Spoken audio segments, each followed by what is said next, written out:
In situ leaching is a method of mineral mining with leaching solution, which is pumping into the ore-bearing layer through the distribution node that spreads leaching solution to the injection wells. Wells are located as a pattern, and the most used one is a hexagon, where 6 injection wells are located along the perimeter and the production well in the center of hexagon. Radius of hexagon varies from 20 to 60 meters depending on the shape and development expenses.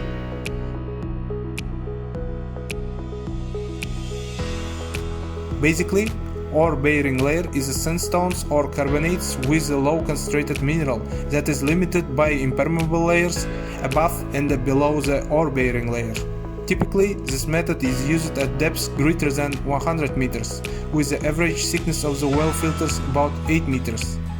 Process of development starts with the pumping of leaching solution into the ore-bearing formation. Then the leaching solution reacts with the mineral. At the end, pregnant solution with certain concentration of mineral is pumping out. Knowing the technology and the main limitations, we can move on the pros and cons of the method. In situ leaching can be used in deep deposits with the depths greater than 100 meters. Production time is shorter due to there is no excavation works. Drilling of the wells is much cheaper than the excavation works, and the exploitation expenses also less because production time is shorter. Ecological effect to the environment is less because of all works are conducted in underground. And the last but not least is the fact that staff health is safe because there is no direct contact with the radioactive mineral. Main disadvantage of in situ leaching is the complexity of flow management that demands full information about geological model, flow directions and reactions. Mismanagement can lead to contamination of groundwater by leaching agent. By reason of clogging, well filters demands workover operations. To better understanding of main purpose of the project, it is necessary to make excursion through the stages of development of uranium deposits. On average, a technological block has an area of 0.16 square kilometers. First of all, at the stage of searching for a mineral, exploration wells are drilled and the form of distribution of uranium in the reservoir is determined by the well logging. Well logging provides data about uranium concentration, porosity and permeability along the well depths. Further, using geostatistical interpolation methods, for example kreying, hydrodynamic characteristics and mineral content in the interwell space are determined. Next stage is the economic evaluation. At this stage, on the basis of profitability, shape of ore body is determined. As a result, the geological model with the form and reserves of mineral are calculated. At the design stage, based on geological model, well pattern is selected. There are two widely used well patterns, hexagonal and linear. This project is devoted to development of technique that calculates optimal radius of hexagonal well pattern in automatic manner based on the simulation of hydrodynamic and chemical processes. During the study, various radii between 20 and 80 meters were considered. All calculation was conducted by software developed by authors of the article. As you can see, given a fixed area of the ore body with an increase of radius of the well pattern, the number of wells required to fill this area decreases. Increase in the number of wells leads to increase in construction costs.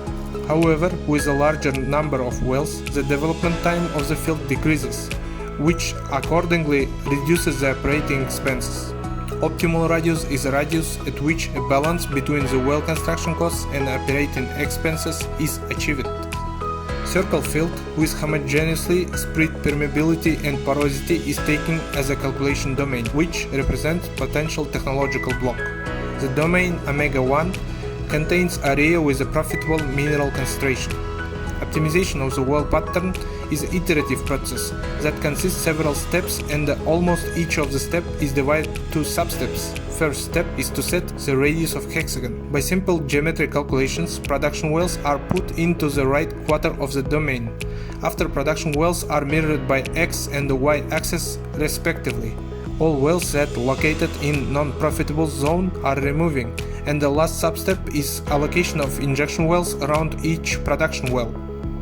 Due to the fact that flow goes through the porous media, simulation is based on Darcy law together with the mass conservation law. Injection and production wells are inserted as a term on the right-hand side of the equation. Pressure boundary conditions are shown below the equation of hydrodynamics. Chemical simulation was conducted by the following generalized chemical reaction. On the basis of law of mass action, following equations of change of solid and dissolved chemical reagents was developed.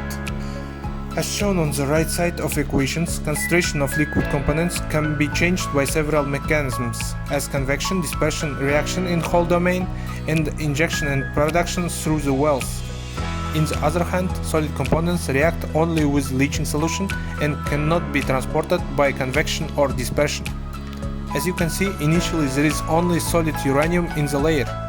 Successive over-relaxation and Euler schemes was used to solve hydrodynamic and chemical equations respectively. By knowing the production time that calculated by simulation and the number of wells, construction and operation expenses are determined. Next step is to define well pattern optimality by total expenses. If well pattern is not optimal, process will start with a different radius of hexagon. Time when degree reaches 90% is defined as the production time and using to calculate operating expenses. As you can see, production time increases with the radius of hexagon. Minimum amount of the total costs is obtained at the radius of 42 meters. It is necessary to clarify that the radius of 42 meters is optimal only under specific conditions: the shape and location of the ore body, the porosity and permeability of the formation, and the market value of certain works. Depending on the change in any of above conditions, the optimal radius of hexagon will change accordingly. A technique for automated allocation of the wells has been developed, as well as a method for determining optimal hexagonal well pattern has been created.